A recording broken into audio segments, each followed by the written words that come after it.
absolutely swore by putting Ziploc bags on his Wait. wing mirrors. And Frank's What? reasoning is that this prevents ice from building up on your mirror. Wait, no chance. You guys really do this? You put a bag on the mirror? Well, friends, anyone watching, so I have a lot of people that live in the Midwest or North states that deal with snow, right? Actually, if you live in one of those places, they are so beautiful and you have to leave me a like. But now some real talk. Do you guys say this is true? People really do this? I mean, did you ever did this? If so, leave me a comment, my friend. Today I'll be reacting to 6 winter hacks I only used after moving to the Midwest. My friends, I really wonder what those are. But before I go into that, let me ask you for one thing. If you can leave a like, thank you so much. It's the best way to show support. Now, if you can subscribe, well, in that case, forget about it. You make my day. Have that in consideration. Link for the original video in my description, and let's play it. And I've been aided in that caution ever since I've moved to the Midwest, where another colleague taught me the penguin method. What's the penguin method, Lawrence? Wait, what is he talking about? Hello and Happy New Year. I'm Lawrence and I'm on a quest to uncover all of the memos that Britain and America lost in the pond. And one of those memos pertains to winter. By now, we live in precedented times, meaning that for many, the harsh freeze of winter can only add to the gloom. As somebody who grew up in Britain, where winters are mostly bearable, this was never really me until, that is, I moved to America's Midwest, where the weather can get so unbearable, even the tardigrades are moving back to Britain. But in all of the... Okay, well, friends, actually, I have to say one thing. I have this idea, you can call this theory, basically. I believe there is 2 different seasons. No, there is more, but when it comes to winter, people that deal with snow in the winter, and let's be real, if there is snow, will get crazy cold, and people that, like me, lives in Portugal and never snows in the winter. I think, yeah, they both have the same name. It's the winter, but at the end of the day, I feel like they are 2 different seasons. Would you guys agree with me? Would you guys agree with me on this? And I feel like the Midwest is one of the worst places in America when it comes to having a lot of snow, right?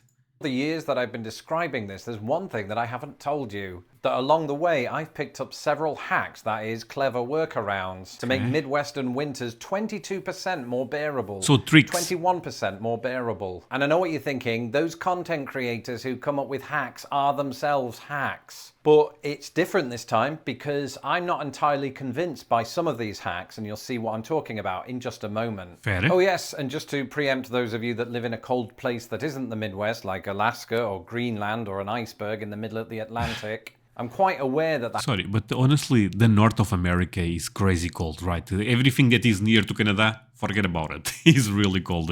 Beautiful places, but kind of cold. Anyone actually watching from a place in America that snows a lot? Basically the Midwest, Montana, South Dakota, places like that, right? the hacks that you're about to hear are used in other places, but I didn't move to those. I moved to the Midwest. And so without any more faffing about, here are 6 winter hacks that I only picked up after moving to the Midwest. When you first Chain reaction. move to another country, your brain is busy trying to take in all of the weird stuff you've never seen before. For me, it was things like injury lawyer billboards, the word aluminium but with one I, and the Geico gecko. But having moved here in the lead up to winter, there were several things that I saw people doing to their cars. And one of those occurred on a particularly snowy day, when I noticed that the tyres of certain moving vehicles were decked out in chains. And that's when I realised that America takes bling to a whole new level.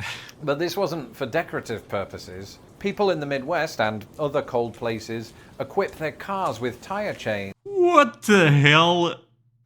Oh my god, that makes the car look so much better. Okay, but for real, this is to break the ice. So, I also don't want to be ignorant here. There is places in Portugal that snows a lot. I never lived there, or at least lived there at the time that I was driving.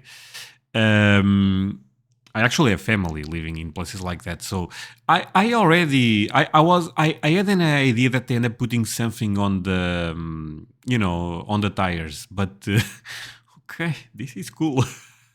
to give them extra Oh, friends, anyone used this recently, or at least last winter?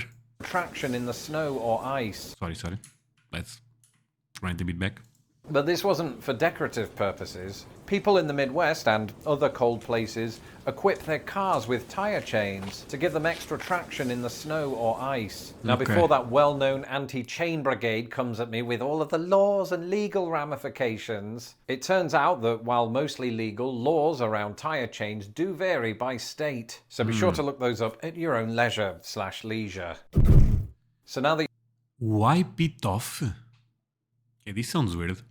you've pictured that vehicle with more jewellery than Mr. T, picture that same vehicle with what you think are broken windscreen wipers/windshield wipers. This was exactly my thought when I saw a stationary car or two with their wipers sticking up in the air. Well, I quickly learned the reason for this. It turns out people do it in advance of Snowmageddon or a particularly bad frost. In order to Oh, okay. Because they would get stuck. The ice will. Okay. No, this makes a lot of sense.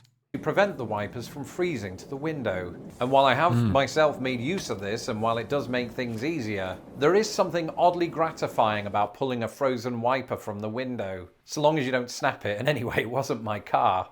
But while we're on this subject, you know, cleaning off the car is something I've had to do multiple times every year since I moved to the Midwest. And usually a good old scraper does the trick, but there are people out there that like to remind me to get ahead of the game.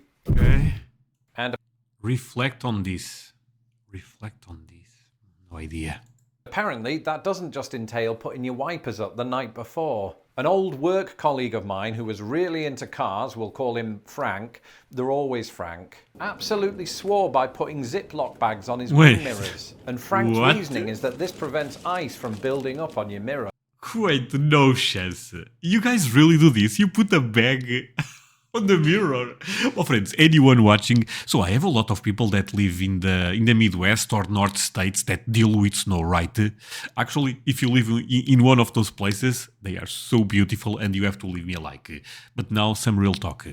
Do you guys say this is true? People really do this? I mean, did you ever did this? If so, leave me a comment, my friend.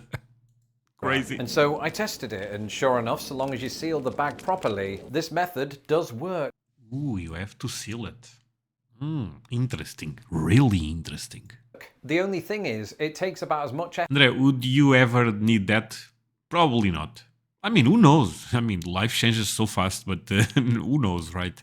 effort to do this as it does to scrape off the ice, and it's no way near as pleasing. No offence, Frank, but this just proves that you're bad at prioritising tasks, which is why they made you senior manager. But as it happens, Frank also liked to merge his love of cars with his love of food.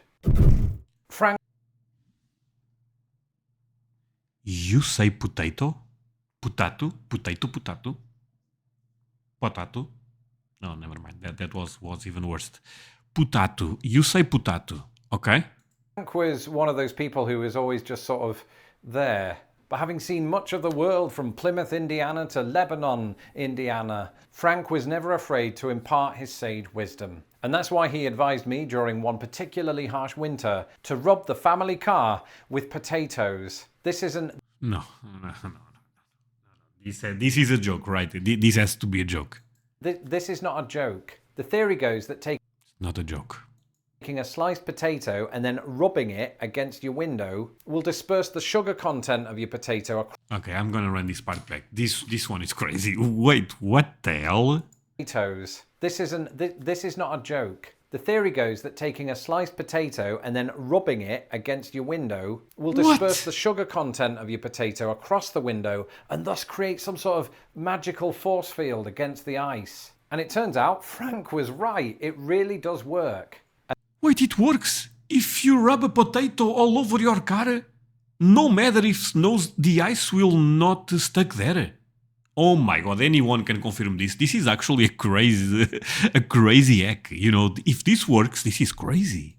And the only two reasons that I don't have B-roll of this in action is that A, it's pretty much the same work just to scrape the ice off. And B, it's a waste of a potato, right? Nobody's going to be eating an ice scraper because my wife's cousin Chad is the exception that proves the rule. Of course, Drip drops. No idea. The safest place to be during a freeze-pocalypse is your house. But even then, assuming that there are no problems with your heating or your freezer or your fridge, you could fall foul to a burst pipe. And that's because sometimes your pipes are unable to withstand the pressure of the frigid water inside. And that's why I've learned to practice hack number 5. And hack number 5 is where you intentionally leave your taps running so as to alleviate the problem of a burst pipe. And some of you might be thinking, that's a wild waste of water, but here's the thing. You only turn on the tap a tiny bit so that a small, constant drizzle flows out, enhancing the... Holy, but the fact that you guys actually have to do this is crazy. Sorry, this is... Never did this in my life. This one... So the only one I was kind of aware was this one, the chain reaction. I knew that some people put some type of protection in the tires. I assume it was some type of chain actually. But this one, no idea. welfare of your pipes and making it impossible to sleep at night. Because even if you're not affected by the torturous sound of the dripping, you're constantly lying there paranoid that you accidentally left the plug in the sink again. And if that's not enough to keep you awake at night, perhaps the image of me doing the following funny walk is... Oh, this is the main one. He started talking about the penguin method. Let's see what this is. Ice on the ground can be very dangerous both here in the Midwest and back in Britain. Okay. After all, I remember when I was about 14 years old, I saw my physics teacher fall flat on his back, and once everybody around him had moved past the laughter, we soon realized that that probably hurt. And so I've been very cautious ever since. And I've been aided in that caution ever since I've moved to the Midwest, where another colleague taught me the penguin method. What's the penguin method, Lawrence? Well, it's not where you dress up as Danny DeVito, although that low center of gravity might help. It's where you literally walk like a penguin. It's said, and I've found this to be true, that if you waddle from side to side like this, it positions you in a better way to keep your balance on the ice. That's why you see... Really? Oh man, you know what? I may use this in the future, who knows?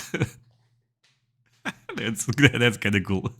penguins walking like YouTube sensation. Hey, my friends, leave a like if you enjoy this type of videos. I actually, even if I don't live in places that have a lot of snow and crazy winter, I love to learn this type of stuff. Lawrence Brown. It turns out that is my natural waddle.